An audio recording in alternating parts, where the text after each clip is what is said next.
In a world full of remakes and remasters, love 'em or hate 'em, we're always curious to see what'll be the next big hit. Or the next big joke. And unfortunately, Bethesda's been the punchline more often than not lately, thanks to the spectacular disaster that was Fallout 76. Now, sure, Fallout 4 had its detractors, every game does. But that Bethesda charm wasn't holding up like it used to. Not like it did in Oblivion or Skyrim. Then came Starfield, Bethesda's next big thing, that many hoped would turn things around, and instead it dropped and crashed hard, still sporting a lovely mixed rating on Steam. As someone who's only played Starfield for a couple of hours, I won't pass full judgment, but yeah, I wasn't impressed. So when Microsoft needed something from Bethesda's catalog, what do? They handed off Oblivion, one of the most beloved RPGs of its generation, to Virtuous. Yeah, Virtuous. A studio I hadn't even heard of until the remaster was announced. And I'm guessing I'm not alone. But to be fair, remastering a game, especially a classic like Oblivion, is no small task. It's not just copy-paste, upscale the textures, and then call it a day. It takes finesse, understanding of old and new architecture, and most importantly, respect for the original. Leaks about the project started way back in June of 2023, and right alongside those leaks, the rumors that Unreal 5 would be running on top of the original. As a developer, sure, UE5 is a solid choice. As a consumer, I'm not the biggest fan, but more on that later. So let's stop dancing around it and get into it.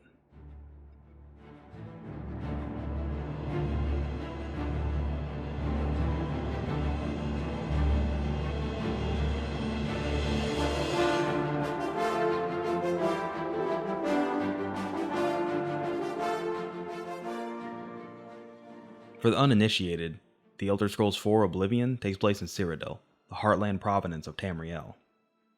You, the player, are thrust into a world teetering on the edge of chaos. A Daedric god is trying to conquer the mortal world, and it's up to you to stop him.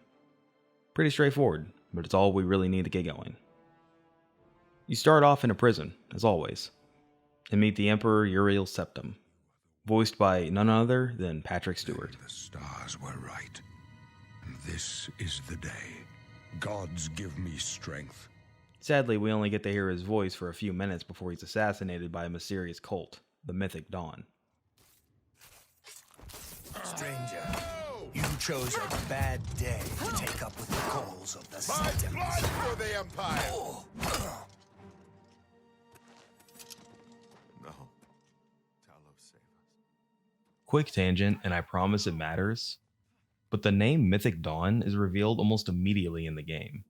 But narratively, that makes no sense. Even the Emperor's bodyguards don't know who they are. Wouldn't it have been more impactful if the game just kept their identity a secret, such as not having their cult's name tag on the robe and hood? Perhaps they don't have anything on them at all. There's other enemies in the game that seem like they have lootable armor, but aren't. That small change would have kept the mystery alive a little longer. Instead, the game hands you meta-knowledge the character shouldn't know. Anyways, after escaping the prison through the sewers and watching the literal Emperor die, you get your first objective: deliver the Amulet of Kings. You must get the amulet to Joffrey. Take no chances, but proceed to Wayne Priory immediately. Got it? A god-given artifact passed down the Septim bloodline that somehow sells only for 1,000 gold? At this point, you can either pick from a list of pre-made classes or build your own, just like the original. But here's where things actually change for the better. The leveling system has been reworked. In the original Oblivion, leveling was a mess. I don't fully understand the process because it requires you to absolutely be efficient with your leveling and not do too much or too little of a single skill. Not a fun prospect. It didn't reward casual or experimental play. You had to game the system just to stay viable against enemies that leveled with you. The remaster seems to have smoothed all of that out. Now leveling is much more forgiving and actually fun. Also, is it me, or is leaving the sewer kind of a birth analogy? Like narrow tunnel, light at the end, being born into the world of Cyrodiil? No, just me? Alright, cool. Anyways, once you're out, the whole open world unfolds in front of you. You can go anywhere, do anything. A philosophy Todd Howard practically trademarked. And honestly, that still holds up. For a game that came out nearly 20 years ago, Cyrodiil is a joy to explore. But let's talk about the graphics. On a visual level, it looks fantastic. The textures are crispy, the light is gorgeous, the models have been completely reworked, but it runs like garbage. I've got a rig above the recommended specs, and I still get frequent frame drops. It's not unplayable, but it is distracting. And from what I've seen and been told, it runs pretty terribly on console as well. Hopefully they work out these kinks soon, because the stuttering and frame drops are frustrating whenever you want to enjoy a longer session. This seems to be a recurring issue with Unreal Engine 5. UE5 has impressive tech, like Lumen and Nanite, but they're also resource hogs if you don't optimize them properly. This is only speculation, but the game is 120 gigabytes compared to the original's 10 maybe. 10 times the detail, eh Todd? 10 times the detail of uncompressed textures. Despite the technical issues, the art direction is a strong point. This isn't a Halo CE anniversary situation, where they went overboard on the entire tone and asset flipped from previous Halo titles. No, this feels like Oblivion, just enhanced. Characters still have that goofy charm. You'll see smiles, scowls, grimaces, especially during the Persuasion minigame, just like before. Speaking of, it's been improved too. The pie chart game, where you match tones to facial reactions, it now has a color coding. It makes the system so much easier to understand and actually enjoyable. A fun minigame to be sure.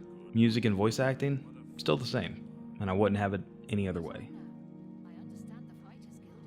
Bethesda's Radiant AI system is still here. NPCs go about their lives, eat, sleep, talk to each other.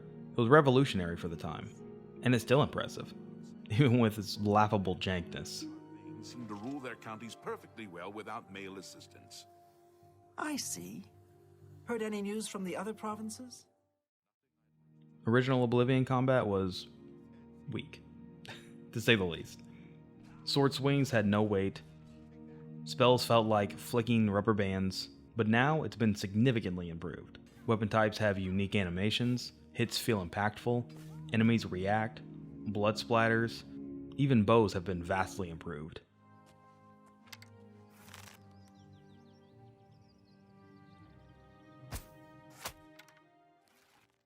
But then there's sprinting. Why did they add sprinting?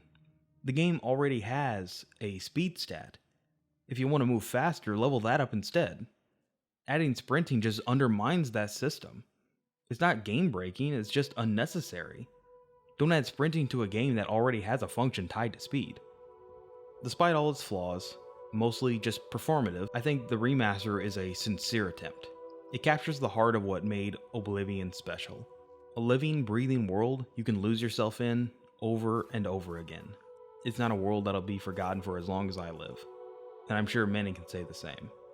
The deeply crafted world of Oblivion will forever be one of the most unique experiences I've ever had. And nearly 20 years later, that still matters.